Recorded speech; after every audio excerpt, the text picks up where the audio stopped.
let's do 7-2. Okay, the homework for this section is 1 through 33 odd. All right. Number 1 says, why is a parallelogram always a quadrilateral, but a quadrilateral is only sometimes a parallelogram? That's because quadrilateral has one requirement and only one requirement, and that is that we have 4 sides.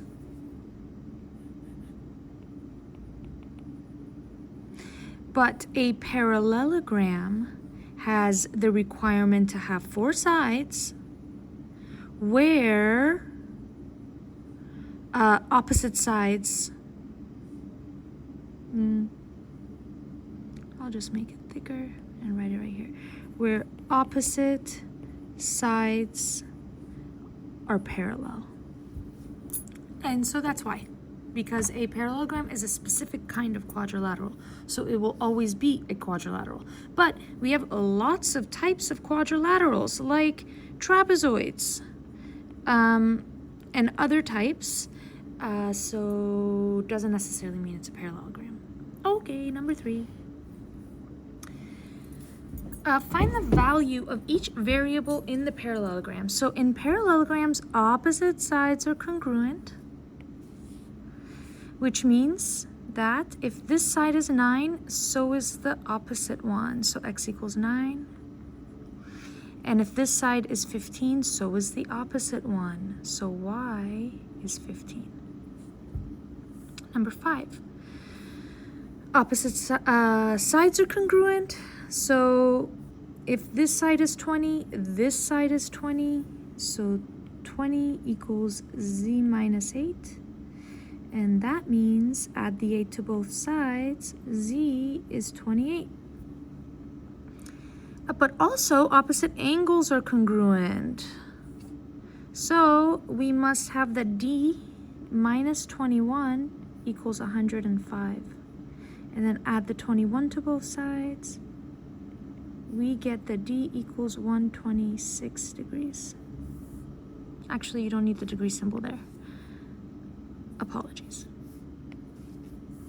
Number 7. Find the measure of angle B. Okay, this is the property that says that consecutive means side by side. It says that consecutive angles are supplementary, meaning they add and set them equal to 180. So I don't know what angle B is, I'll call it x, but I do know that x plus 51 must equal 180, which means I subtract 51 from 180, and I get that x is 129. Is that true? Yeah, that's true. Okay, so that's the measure of angle B. 129 degrees.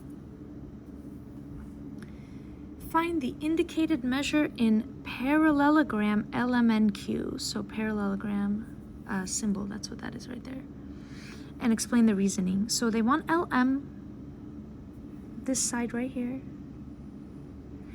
And it's going to be opposite sides are congruent in a parallelogram. So opposite LM is QN, which is 13. So this is the parallelogram opposite sides theorem.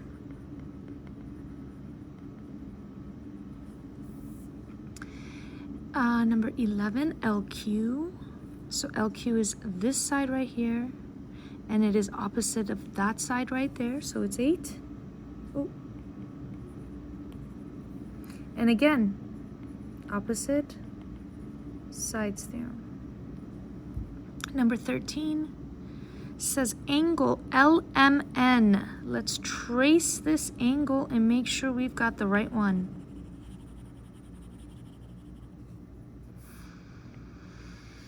So I'm going to start at L.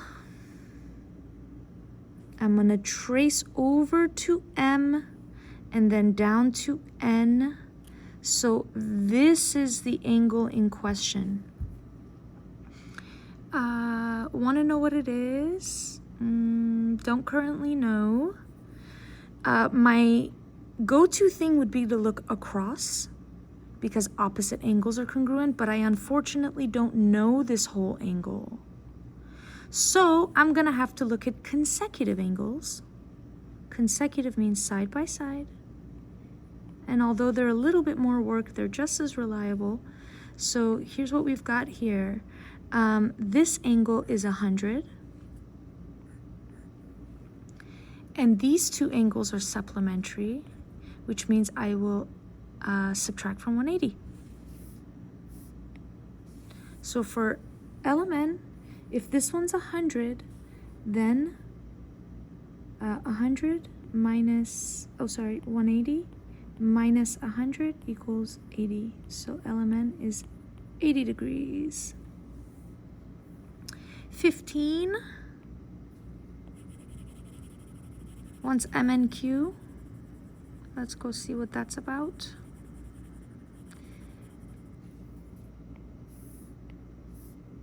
Okay, we'll start at M, we'll go to N, and then across to Q. And that's this entire angle right there.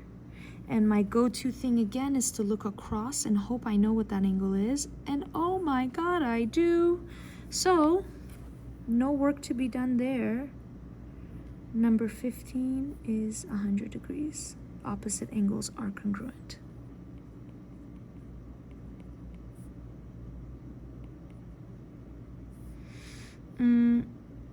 This was probably called the consecutive angles theorem, but I don't remember.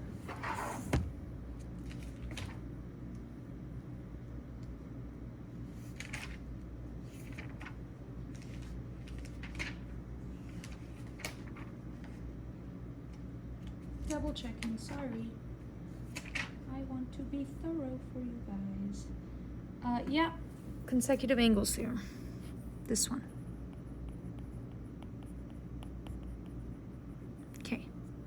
Okay, 17. Find the value of each variable in the parallelogram. So they tell us that it's a parallelogram.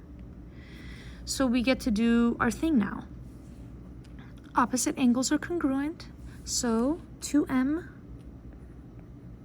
equals 70. Divide by 2, divide by 2. M equals 35. And then if this is 70, well, side by side, consecutive angles must add to 180. So if I go 180 minus 70, I get 110 degrees, which is N. Number 19. Okay, finally some diagonals. Okay. In a parallelogram, diagonals bisect one another, which means that this piece of this diagonal will be congruent to that piece of that diagonal. So right there, I know that M equals 8. And then this piece of this diagonal will equal this piece of this diagonal. So same diagonals in each one. K, that means that K plus 4 must equal 11. Subtract the 4. K must equal, what is that, 7? Yeah. Okay.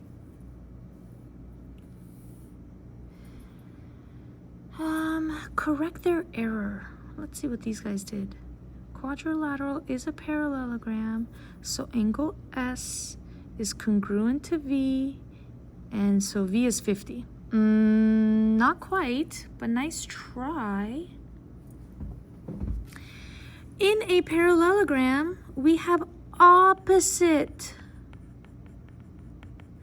meaning these guys or these guys are congruent. S and V are consecutive. Therefore, these 3 dots mean therefore, they are supplementary, not congruent. So Sorry. And what do we want? Describe and correct the error. So that means that V actually equals 130 degrees because we got to take the 50 and say 180 minus 50. So that's that.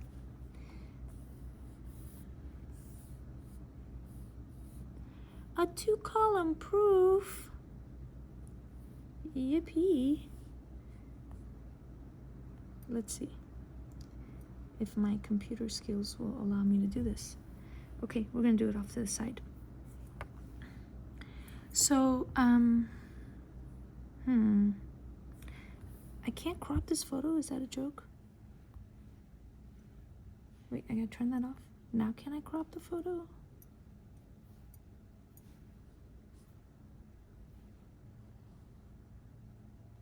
Sweet. Done. Okay. Okay, now I have room to do the proof on the side for you guys.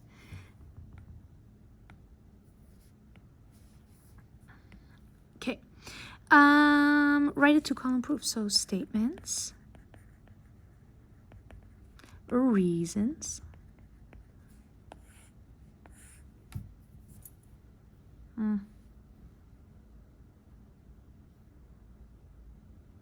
okay.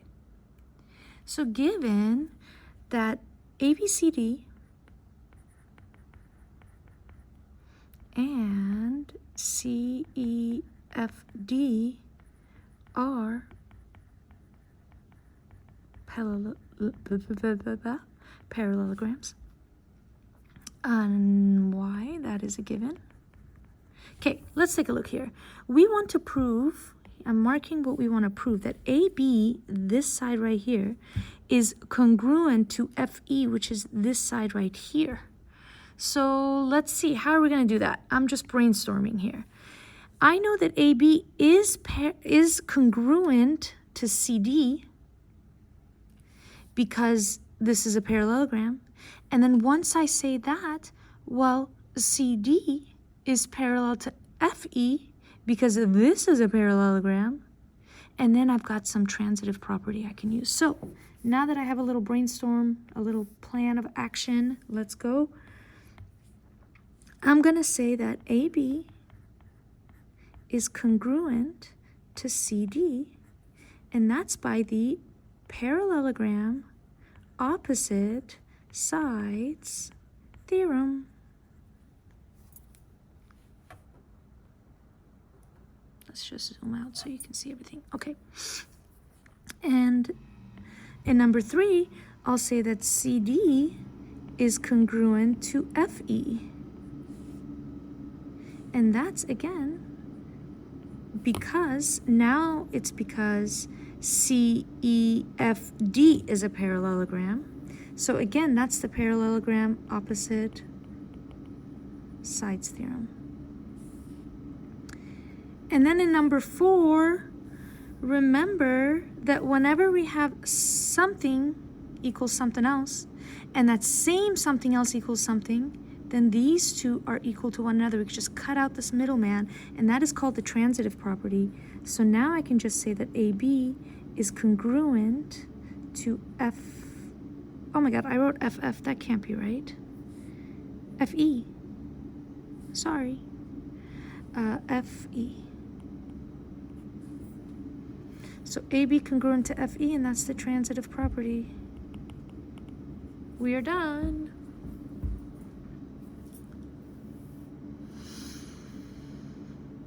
Number 25. Find the coordinates of the intersection of the diagonals of the parallelogram with the given vertices. Wow, that was a lot of words. Okay.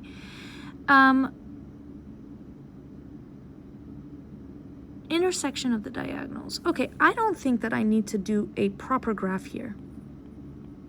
For 25, we can do a lazy graph. Here's a lazy graph. I draw a parallelogram because they already told me it's a parallelogram and I know it's a parallelogram. So I can put W, which is negative 2, 5, X, which is 2, 5.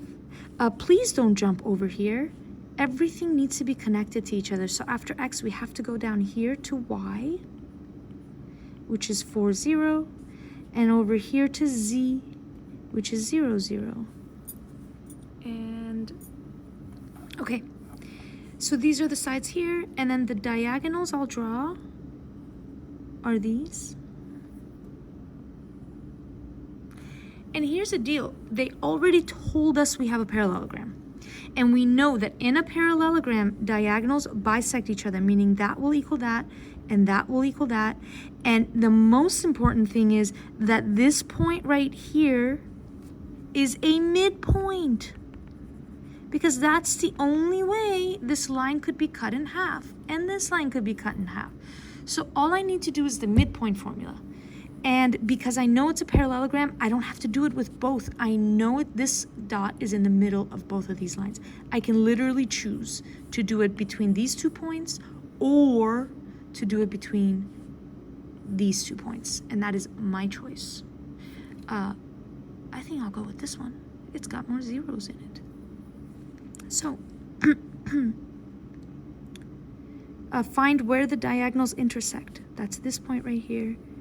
And that's going to be midpoint formula, which is x1 plus x2 over 2, y1 plus y2 over 2, which is 0 plus 2 over 2. Oh yeah, let me tell you guys. Here's x1, here's y1, here's x2, here's y2. And again, I chose these two, but you could have chosen these two. Comma, y1, which is 0, plus y2, which is 5 over 2. And this equals 2 over 2, comma, 5 over 2, which is 1, comma, 5 over 2. There's 25.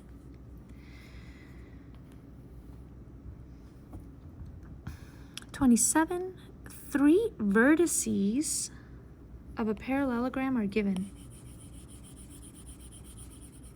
We got to find the last one. So this is just like logic. Let's draw it accurately, figure it out. So for 27, let's see if I can draw some straight lines here. I think it actually has something that would have made the line straight for me, but whatever. 27. Okay, 0, 2 is D.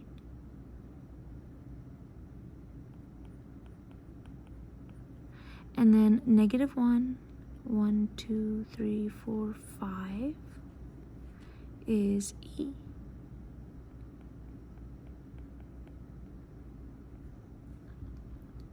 Four, 0. 4, 0 is G. Okay, and now they're saying D connects to E. I'm just making sure I do this in the right order here. D connects to E, E connects to F, which I don't know. F will connect. Okay. So there's an F somewhere here that's going to make this a parallelogram. And I just have to follow the same pattern. So from this dot to this dot, I need to know, what did I do? Well, I started at a x of, well, let's count it like this. I started at a y of 2, and I ended up at a y of 0. So that means that I went down 2. And then I started at an x of 0, and I went 1, 2, 3, 4. I went right 4. So I've got to do the same things from this point to get the right parallel line to make this a parallelogram. So what I'll do from E is I'll go down 2, and then I'll go right 4. So 1, 2, 3, 4, right here. And I'm going to make this where point F will be. And then I can see now that if I connect it, it should look pretty good. And it does. It looks pretty good to me. So what is this point? It is 1, 2, 3, 1, 2, 3. Okay, that's 27. And let's look at 29.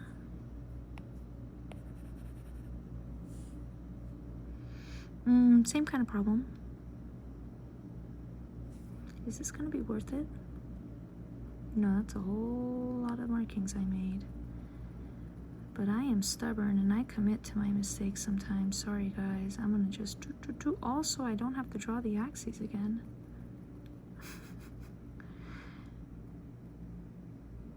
I'm a genius. Okay, 29.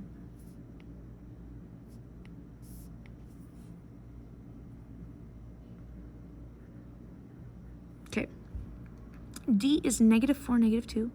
1, 2, 3, 4. 1, 2. And then E is -3. 1, 2, 3 to 1 right here. And then we have 3, 3. 1, 2, 3. 1, 2, 3. After doing the last problem, my theory is that I don't need to label these points. I didn't even look at their numbers. I only counted. But I guess if you don't have like graph paper, you might want to write the numbers, because you can also use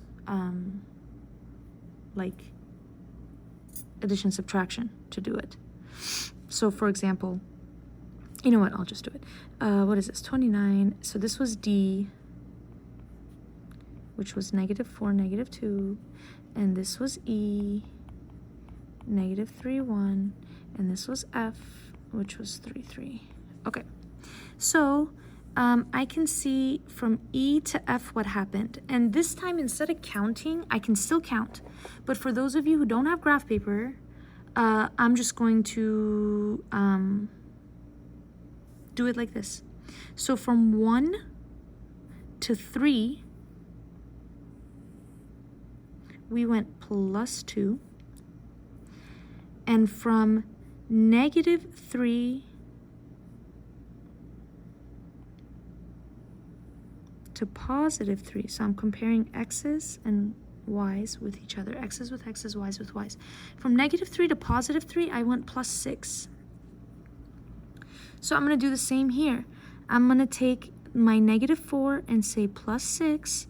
And I'm going to take my -2 and say +2. And I will get -4 + 6 is 2. And I will get -2 + 2 is 0. That's going to be F, point F. And we could graph it to make sure. 1, 2, 0.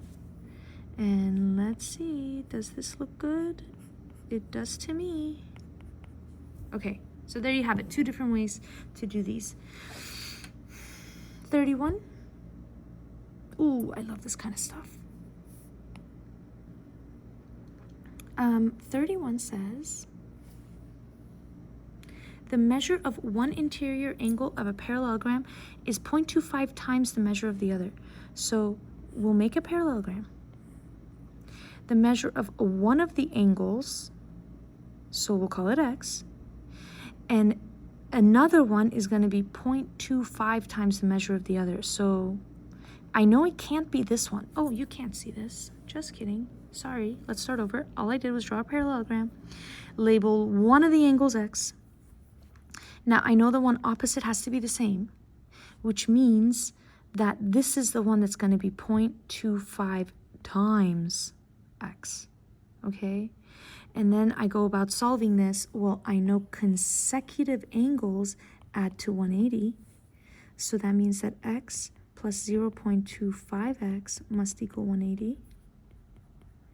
Combine my like terms. This is a 1x. 1 plus 0.25 is 1.25 equals 180. And I don't have a calculator. I'll get one. It's a quarter of 180. It's 45. I feel like I should be able to do this in my head. But I don't want to take a chance. So 144.